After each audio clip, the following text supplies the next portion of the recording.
Haleluya, haleluya, shalom. Selamat pagi, salam jumpa kembali dengan Om Jono dalam kata hari ini. Saya lagi ada di Taman Doa Apius di Yogyakarta.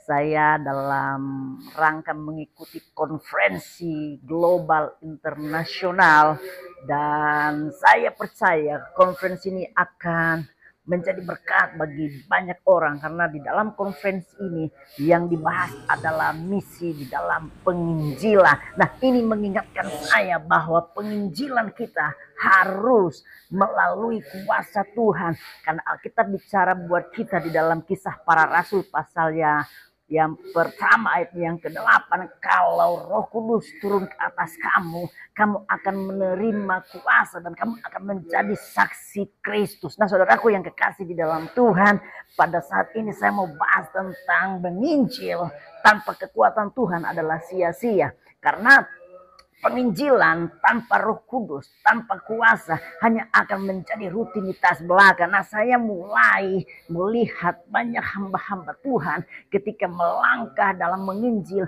tetapi tidak disertai oleh Roh Kudus dan akhirnya apa? Akhirnya mulai jenuh, mulai bosan dan pada akhirnya meninggalkan Tuhan, meninggalkan pelayanannya. Saudaraku yang kekasih di dalam Tuhan, kita perlu Tuhan karena kekuatan kita hanya dari Tuhan dan Roh Kudus. Itu sebabnya kita bicara buat kita di dalam Filipi pasal 4 ayat 13.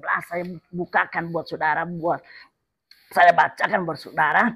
Segala perkara dapat kutanggung di dalam Dia yang memberi kekuatan kepadaku. Kekuatan kita hanya daripada Tuhan. Betul orang fitnah kita, betul orang ngecewain kita, betul orang ngata-ngatain kita, betul orang jelekin kita. Tetapi dengar baik-baik, selama kita bergantung dan berharap kepada Tuhan, kita bicara buat kita, Tuhan yang memegang tangan kita, yang penuh kemenangan. Jangan takut menghadapi hidup ini, jangan khawatir, jangan putus asa. Kita masih punya Tuhan yang bela kita, kita masih punya Tuhan yang sanggup melakukan perkara-perkara yang dahsyat dan luar biasa di dalam kehidupan kita. Namun di balik semua itu ada beberapa hal yang saya mau bilang buat saudara. Kekuatan kita daripada Tuhan, kekuatan kita hanya dari Roh Kudus. Oleh sebab itu orang percaya yang pertama harus tetap setia kepada Tuhan. Di akhir zaman ini ada banyak orang hebat, ada banyak orang kaya, ada banyak orang pintar, ada banyak orang yang berpengetahuan tetapi tidak setia, dan ujung-ujungnya apa? Ujung-ujungnya mencari kepentingannya sendiri. Yang kedua, orang yang perlu kekuatan Tuhan. Yang kedua, tetap berharap dan bersandar kepada Tuhan. Memang akhir zaman ini ada tekanan-tekanan, ada masa-masa yang sukar, ada masa-masa yang berat. Tetapi kalau kita berharap kepada Tuhan, kita mengandalkan Tuhan, Alkitab bicara buat kita, sehingga mudah boleh merana kelaparan. Tetapi orang yang berharap kepada Tuhan tidak akan pernah kekurangan sesuatu yang baik. Dan yang ketiga, seorang yang dipenuhi Roh Kudus membutuhkan Tuhan, dikuatkan Tuhan, dia harus tetap hidup di dalam kekudusan. Karena Alkitab bicara buat kita, tanpa kekudusan tidak ada seorang pun yang berkenan di hadapan Tuhan. Itu sebabnya Tuhan mau ingatkan buat kita ketika kita melangkah di dalam penginjilan, jaga kekudusan. Karena hari-hari ini adalah jahat, hari-hari ini penuh dengan dosa, penuh dengan kekhawatiran, penuh dengan ketamakan, penuh dengan hal-hal yang menyakitkan. Dunia hari-hari ini adalah dunia yang tidak beres. Tetapi orang yang berharap kepada Tuhan